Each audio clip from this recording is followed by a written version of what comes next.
रखकर घी की बत्ती लगाकर जलाकर रह जाओ, अपने आप कर्जा चूकना चालू हो जाता है। कर्जा नहीं रहता। क्यों? माता लक्ष्मी, भगवान शिव ने कहा था, लक्ष्मी तेरा विवाह मैं भगवान नारायण के साथ कर रहा हूँ, तो नारायण के चरणों में तो रहेगी। और एक बात याद रख, माता पार्वती के नयन अश्रु से प्रकट हुए बेलपत्र के नीचे शाम के समय पर तेरा निवास होगा। तो प्रतिदिन शाम के समय पर बेलपत्र के पेड़ के नीचे बैठकर नारायण की आराधना करेगी। जो तेरे नाम का दिया बेलपत्र के पेड़ के नीचे लगाएगा, उसका घर संपदा से भर जाएगा। आ गया पूर्णिमा की रात्रि। बड़े से बड़ी बीमारियां, बड़े से बड़े रोग, बड़े से बड़े बड़े कष्ट इस पूर्णिमा की रात्रि को छूटा। दमे की बीमारी, श्वास की बीमारी, अनिद्रा की बीमारी, रात्रि को जगना, ये सारी बीमारियां पूर्णिमा की रात्रि को अगर व्यक्ति अपने जीवन को सुखमय बनाए, अपने जीवन को आनंदमय बनाए, तो सब छूट सकता है। पूर्णिमा की रात्रि को पीपल के पत्ते 5 लेकर उसके ऊपर खीर डालकर रात्रि को खा लेने से महाराज दमे की बीमारी, श्वास की बीमारी रुक जाएगी। वो बीमारी बढ़ती नहीं, उससे कष्ट नहीं।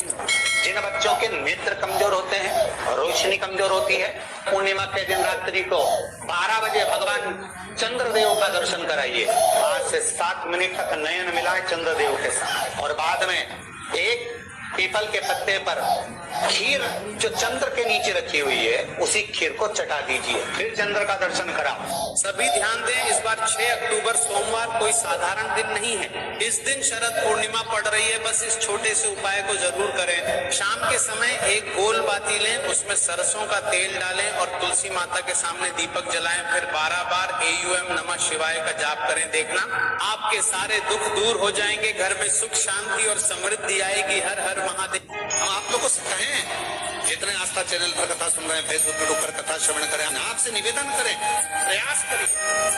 शरीर में कोई भारी से भारी रोग हो जाए, कोई बहुत बड़ा रोग हो जाए, बहुत डॉक्टर कहते हैं कि यह रोग का कोई अंत नहीं है, कोई अंत नहीं। शरीर के नसें ब्लॉक हो गई, नस नहीं चल रही है, रोग ग्रसित हो गए, ये अभी शरद पूर्णिमा आ रही है। रात्रि के समय पर चंद्र जब प्रकट हो जाए, चंद्रमौलेश्वर महादेव का नाम लेकर 7 बेलपत्र भगवान शंकर के शिवलिंग पर, इस डंडी की जो दिशा है, डंडी की दिशा 7 अलग अलग जगह पर है, कभी इधर चढ़ा दो, कभी इधर चढ़ा दो, कभी इधर, 7 दिशा पर बेलपत्र को समर्पित एक ही स्थान पर करो, दिशा अलग अलग कर दो।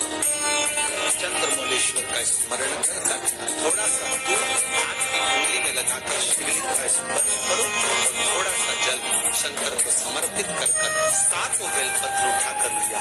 7 दिन तक लगातार एक बेलपत्र सुबह के समय पर रोज खाना प्रारंभ करो। कितनी की नसें ब्लॉक हो, चाहे शरीर में कितना भी रोग हो, धीरे धीरे समाप्त जरूर। शरद पूर्णिमा का ये उपाय अवश्य।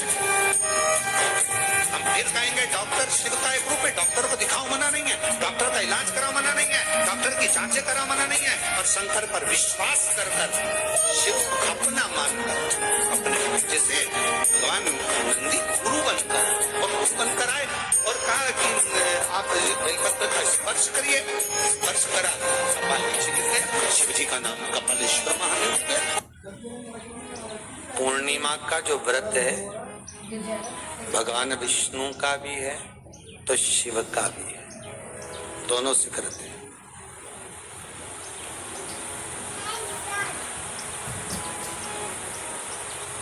दोनों स्वीकृत है। जिसका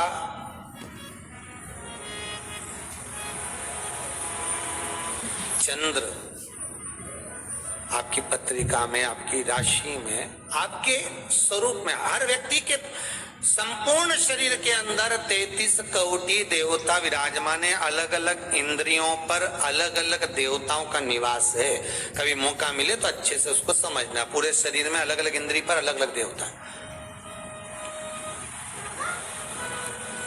जिस व्यक्ति को रात्रि में, जैसे ही रात हो या दिन हो, भोजन करने के 15 मिनट के बाद ही नींद की झपकी आ जाए, समझ लेना चंद्र कमजोर पड़ गया, चंद्र गड़बड़ हो गया। बहुत ध्यान सुनिएगा जरा। पूर्णिमा का व्रत किसके लिए है वो भी ध्यान से। शायद आपने कभी सुना ना सुना, पर अच्छे से सुन लोगे ना ये व्रत कथा, बार बार नहीं मिलने वाली। फिर इसके बाद तो तुम भले वो फिर फेसबुक यूट्यूब पर बाद में निकाल के भले सुनते रहना, पर सुन लो पूर्णिमा के व्रत का महत्व पूरा। एक, भोजन के बाद जब नशे जैसा माहौल हो जाए, आपको बिल्कुल कोई छेड़े ही नहीं, सोई निधाए, जब लग जाए कि अब तो 2 क्षण सोना ही पड़ेगा, नेत्र कितना ही जगाओ तो भी नहीं माने, फिर तो बिन पिए नशा हो जाता है, जो बोले भोलेगा। तो ये जब चंद्र अपना प्रभाव दिखाता है तो भोजन के बाद आपको डुबा देता है, ठीक है।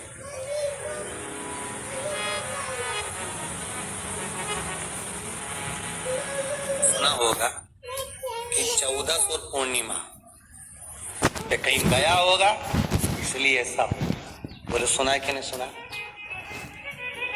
14 पूर्णिमा पे कहीं गया होगा या 14 पूर्णिमा पे कहीं गई होगी तो ऐसा हो गया।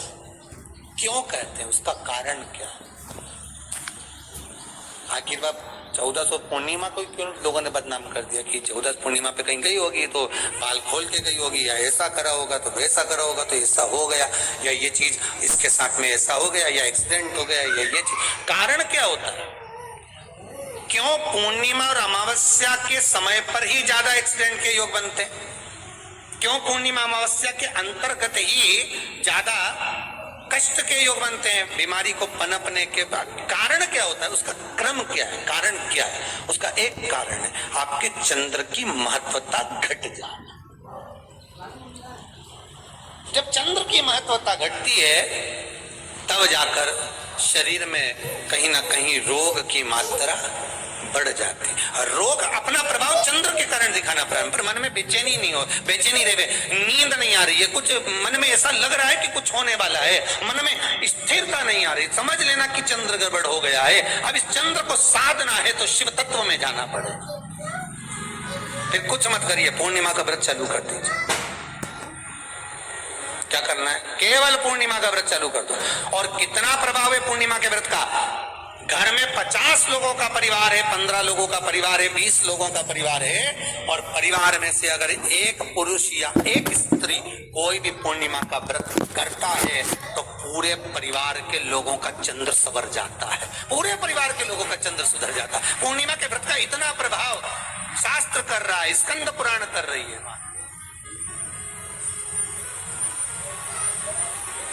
पर व्रत कब से लेना है? पूर्णिमा का, चैत्र की पूर्णिमा से, ठीक है। नहीं तो तुमने सोचा इतना महत्व सुना है पूर्णिमा के व्रत का, तो मैं तो आज से नहीं खाऊं कछु, आज से ले। तो ये हर कोई सब तुम्हारा मर्जी पड़े, तुम तो आधी रात को उठ के भोजन करने लगो तो ये कहीं वर्णन नहीं है। तुम तो आधी रात के नहा लो तो ये कोई महत्व? तो हर चीज का एक समय होता है कि इतनी बजे उठना, इतनी बजे मंजन करना, ऐसा करना, भोजन करना, ये समय पर फलाहार